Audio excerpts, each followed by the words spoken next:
আসসালামু আলাইকুম। আলহামদুলিল্লাহ, গরু এবং ছাগলের খামারের জন্য এই সিজনে আমাদের ঘাসের তেমন একটা সমস্যা হয় না। এর কারণ হচ্ছে এই সিজনে পর্যাপ্ত পরিমাণে ঘাস উৎপাদন করা যায়। এখন যেহেতু 2-4 দিন পর পরই বৃষ্টি হয়, এই বৃষ্টির কারণে জমি অনেক বেশি উর্বর থাকে, আর জমি উর্বর থাকলে ঘাসের ফলনও অনেক ভালো হয় আলহামদুলিল্লাহ। তো সকাল থেকে বৃষ্টি হচ্ছিল, বৃষ্টির কারণে আমাদের খামারের মধ্যে পানি জমে যায়। এই সমস্যাটা আমাদের অনেক দিনের। তো আমরা এখানে একটা হাউস তৈরি করেছি এবং এখান থেকে পানি নিষ্কাশন ব্যবস্থার জন্য একটা সুন্দর ব্যবস্থা আমরা করেছি আলহামদুলিল্লাহ। সকাল থেকে প্রচন্ড বৃষ্টি হয়েছে, কিন্তু তবুও আমাদের খামারের এই অংশে পানি তেমন একটা জমে নেই। এর কারণ হচ্ছে এখানে এখন আর পানি জমে থাকে না, যেহেতু হাউস তৈরি করেছে ওখান দিয়ে পানি বের হয়ে যায়। যেহেতু সকাল থেকে বৃষ্টি নেমেছে, তাই প্ল্যান ছিল আগে থেকেই যে বৃষ্টিটা একটু কমলে তারপর আমরা কিছু সার আমাদের একটা ঘাসের জমিতে বুনে দিয়ে আসবো, কারণ ওই জমিতে অনেক দিন পর্যন্ত আমাদের যাওয়া হয় না। তো সার নিয়ে এসে রাস্তা থেকে দেখলাম যে ওই জমির ঘাসগুলি অনেক বড় হয়ে গিয়েছে, দূর থেকে দেখা যাচ্ছে। তো কাছে গিয়ে দেখার চেষ্টা করছিলাম যে ওই ঘাসগুলি আসলে কত বড় হয়ে গেছে, এই ঘাসের মধ্যে এখন সার দেওয়া যাবে কিনা, কারণ এখান থেকে ঘাস কেটে নিয়ে যাওয়ার পর এখানে আমাদের আসা হয়নি। তো এসে দেখলাম যে এখানে ঘাসগুলি আসলেই অনেক বড় হয়ে গেছে, এখানে সার দেওয়ার মতো কোনো পরিস্থিতি এখন আর নেই। তো এই জমির আশেপাশেই আমাদের প্রায় আরো 15 কাঠার মতো একটা জমি আছে, এই জমিতে আমরা সারগুলি দেওয়ার চেষ্টা করব। এখানে এসে দেখলাম যে এখানের ঘাসগুলিও বড় হয়ে গিয়েছে। তো যাই হোক, আলহামদুলিল্লাহ এখানে আমরা দিয়ে দেবো, কারণ এটা দেওয়ার মতো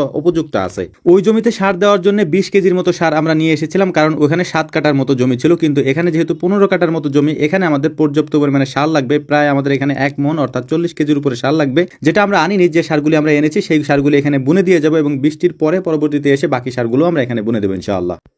বৃষ্টি পড়ছিল, বৃষ্টির মধ্যেই সারগুলি বুনতে হচ্ছে, কারণ এখন যদি আমরা সারটা না বুনি বৃষ্টি পড়ছিল, বৃষ্টির মধ্যে সারটা বুনে দিচ্ছে। কারণ হচ্ছে যে এখন যদি সার বুনে দিই, এই সার এখনই গলে যাবে। যদি আমরা রোদ্রের মধ্যে এই সার বুনে দিই, তাহলে হচ্ছে এই পাতার মধ্যে যদি এই ইউরিয়া সারের দানাগুলি লাগে এবং এর পরে যদি রোদ্র ওঠে, তাহলে এই পাতাগুলি পুড়ে যেতে পারে বা পুড়ে যায় অনেকাংশে। এই কারণেই হচ্ছে আমরা বৃষ্টির মধ্যে সারটা দেওয়ার চেষ্টা করি, যাতে সাথে সাথে পাতা থেকে এটার দানাটা ঝরে নিচে পড়ে যায় এবং এটা গলে যায়, সাথে সাথে এটার কাজটাও হয়ে যায়। তো যাই হোক, আলহামদুলিল্লাহ আমাদের সার বোনার কাজটা কমপ্লিট হয়ে গিয়েছে। আমরা এখন বাড়ির দিকে চলে যাব। তো বাড়িতে গিয়ে জানতে পারলাম যে খামারে নাকি লোক এসেছে, তারা গরু দেখার জন্য আসছে। যেহেতু কয়েকদিন পরেই কুরবানি, তাই এমনিতেই এখানে এখন গরু দেখার জন্য লোক আসবে, অর্থাৎ যারা গরু কিনবে তারা গরু দেখার জন্য আসে এবং দেখার চেষ্টা করে, এবং আমরাও তাদেরকে দেখাই, দাম দস্ত ঠিক হলে বিক্রি করে দিব।